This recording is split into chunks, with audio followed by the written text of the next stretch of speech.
It's Evgeny Bareev versus Veselin Topalov in a classic slugfest. We're diving straight into a sharp Benoni defense, promising an imbalanced and aggressive game. And the players waste no time entering a main line of the Benoni. White grabs space, and black immediately challenges the center. White builds a massive pawn center and expands on the king side, while Topalov fianchettos his bishop, preparing to fight from the flank. Both sides get their kings to safety. The knights begin to maneuver for position, and Topalov lands his on the active b4 square. And here comes the explosion. Topalov strikes with the pawn to f5, blowing the center wide open and creating immediate sharp complications. Bareev tucks his king away on h1, but Topalov establishes a monster knight on the d3 square, posing a major threat. Topalov has a great position, but he makes a small slip here, missing a more direct way to press his advantage. The much stronger try was... Bishop takes the knight on c3, forcing the pawn to recapture, and after queen to e7, white's structure is damaged, giving black a solid, lasting advantage. But in the game, Topalov plays the quiet rook to e8, letting a great opportunity slip.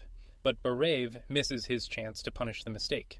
Instead of the powerful knight takes on e4, which would have started a winning tactical sequence, he plays rook to b1. And the game is back to equal. Topalov places his bishop on the beautiful f5 square, and Bareev immediately challenges it with the pawn push to g4. And now a fantastic move from Topalov, pawn to h6, a brilliant sacrifice to deflect white's knight and undermine the king side. Here's the stunning idea.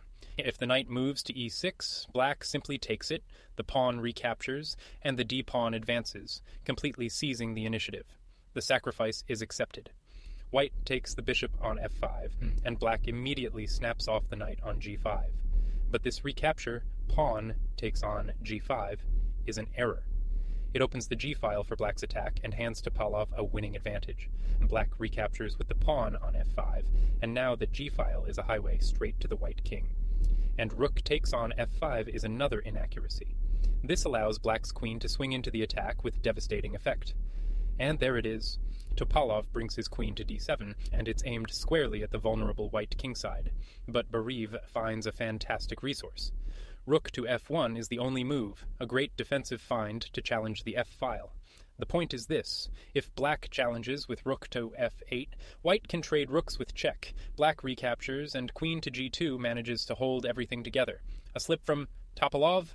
Rook to e5 lets the advantage go. He missed the much stronger rook to f8, which would have started a sequence to win the knight on c3, and Bareev is a defensive genius.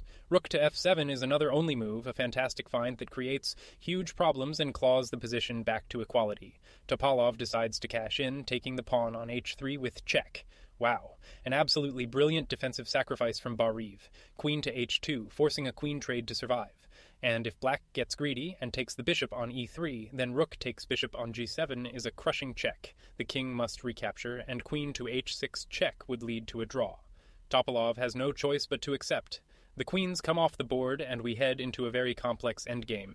But Topalov isn't done. Rook to f8, a brilliant exchange sacrifice to activate his minor pieces and break through white's defenses. Bareev accepts the challenge, capturing the rook on f8 with check. And bishop takes on f8 is the perfect follow-up. A great move that justifies the sacrifice, and now black's pieces are swarming.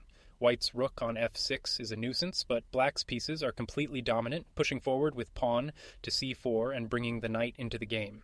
The pieces dance around the board. White's rook harasses the king, but black's knight finds the powerful c5 square, tightening the screws. Bareev tries a last-ditch attack with his bishop and rook, but Topalov's king is surprisingly safe, simply stepping aside from the threats. And right here, with the position on a knife's edge, Bareev makes the fatal mistake. He had a way to hold on by keeping the pressure up. The correct way was rook to h6, and after king to f8, a check on h8, king to g7, and returning to h6 would hold the balance. Instead of that, Bareev plays rook to e8, and this allows Topalov to unleash a winning combination. And here it is. Bishop takes the pawn on g5. An absolutely brilliant sacrifice that shatters white's defenses and wins on the spot.